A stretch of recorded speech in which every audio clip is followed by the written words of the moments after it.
கிராமத்துல எப்படி ஒரு வழிபாடு நடக்குதுன்னு சொன்னா அந்த தெய்வம் நினைக்கிறவங்க மனதுல விநாயகர் பெருமான் தோன்றி அந்த எண்ணத்தை இல்லைன்னா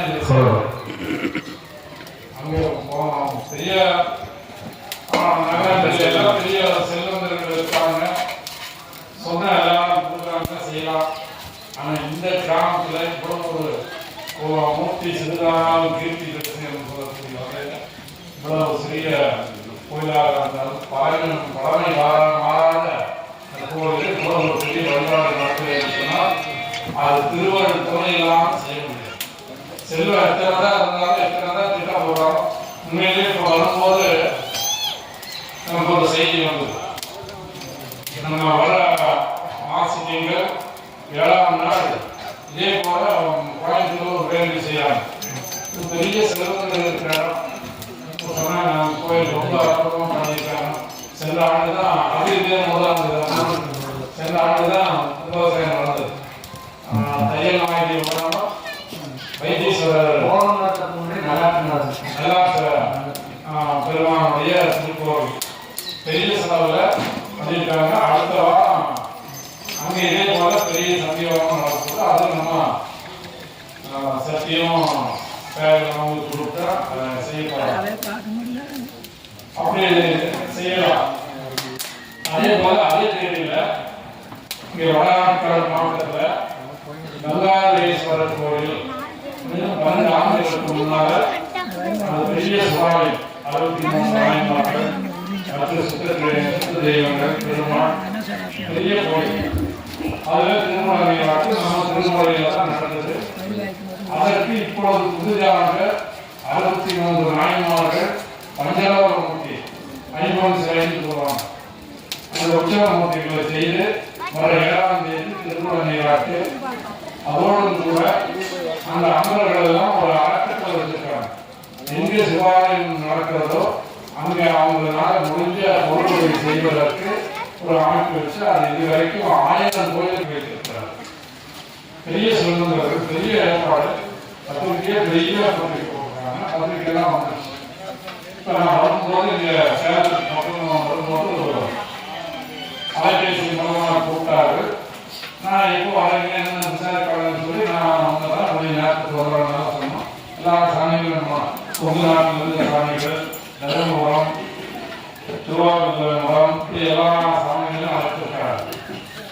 அவங்க கூப்பிட்டு சொல்றாங்க சில காரணங்களால அந்த நிகழ்வு தள்ளி வைக்கப்பட்டிருக்கிறது, அந்த அன்னைக்கு நடத்த முடியல அப்படின்னு சொல்றாங்க. நம்ம இதெல்லாம் முயற்சி பண்ணாலும் அடுத்த நாள் வருவார். சரி முதல்ல பூவை பூஜை போட்டாச்சு, அதுக்கு அடுத்த நாள் வருவார்.